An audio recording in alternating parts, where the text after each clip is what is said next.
जो नृत्य करने वाली थी हाव भाव दिखा करके आकर्षित करने लगी हैं, पर सुखदेव जी शांत मुद्रा से सर झुकाए हुए बैठे। उन देवियों ने 24 घंटे तक बराबर प्रयास किया, पर धन्य है भारत का संत, उन्होंने अपनी दृष्टि को उठा करके उनको देखा भी नहीं। अंत में समस्त वो नृत्यांगनाएं उनके चरणों में लेट जाती हैं। जनक जी को संदेशा पहुंचाया पहरेदारों ने, महाराज उनके जीवन में तो कोई परिवर्तन नहीं आया। आज जनक स्वयं स्वागत करने के लिए दरवाजे पर पहुंचे हैं। जनक जी ने उनका बंधन किया है, बड़े भाव से हाथ पकड़ करके भीतर ले गए हैं, अपने सिंहासन पर बैठाला है और हाथ जोड़ करके कहा, हे सुखदेव भगवान, मैंने आने में देरी कर दी, आप मुझे क्षमा कर दीजिए।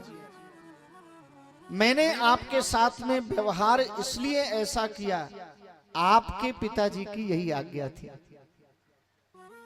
तब यहां पर सुखदेव जी का जनक के साथ में संवाद हुआ है।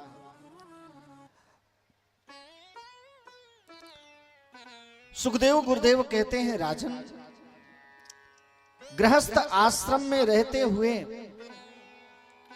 कष्ट बहुत मिलते हैं, फिर व्यक्ति गृहस्थ में क्यों प्रविष्ट हो? कभी बेटा बात नहीं मानता, कभी पत्नी बात नहीं मानती, कभी बेटी बात नहीं मानती, कभी परिवार के लोग बात नहीं मानते। तो जिसमें अशांति के अतिरिक्त कुछ भी नहीं है, उस गृहस्थ को लेने से क्या फायदा है?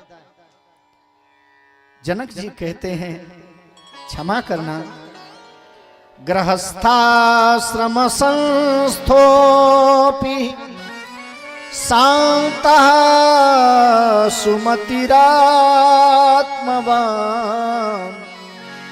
न च हृष्येन न च तपेल लाभालाभे समो भव।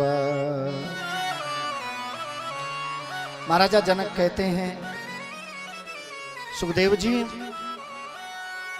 गृहस्थ में उन्हें सबसे ज्यादा आनंद आता है जो गृहस्थ में शांत होकर के रहते हैं। बुद्धिमान व्यक्ति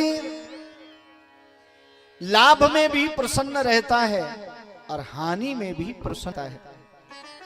इसलिए तो भगवान गीता में कहते हैं, समत्वम योग उच्यते। जो समता में रहते हैं वही आनंद से रह पाते हैं। और यही जनक जी कहते हैं, न हृष्येन न च तपेल लाभा लाभे समो भवे।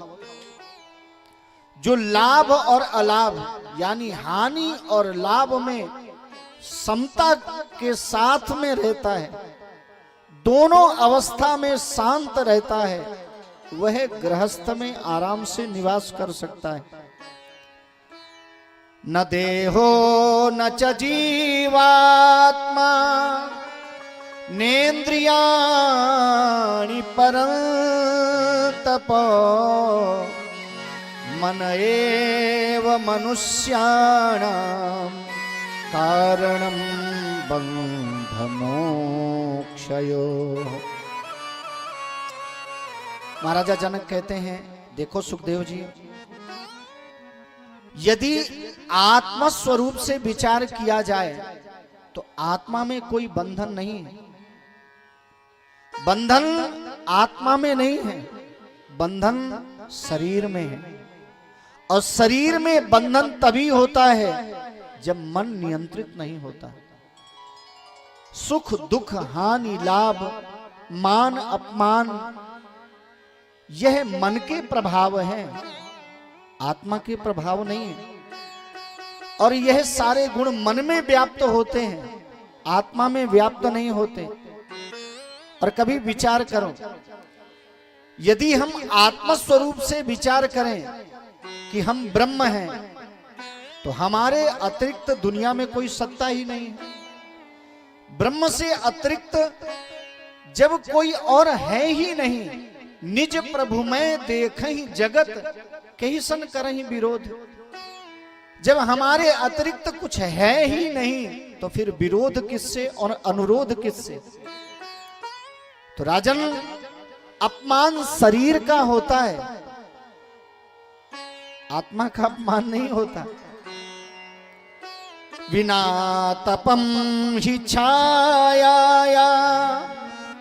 ज्ञायते च कथम सुखम, अविद्यया विना तदवत् कथम विद्याम च वेत्ति वै। महाराजा जनक कहते हैं, जब तक हमारे शरीर में धूप नहीं लगती तब तक हम छाया का महत्व नहीं समझते। इसी प्रकार से जब हमारे जीवन में दुख आता है तो कालांतर में वह सुख का अनुभव कराने के लिए आता है। दुख के बाद जब सुख आता है तो कितने आनंदित होते हैं।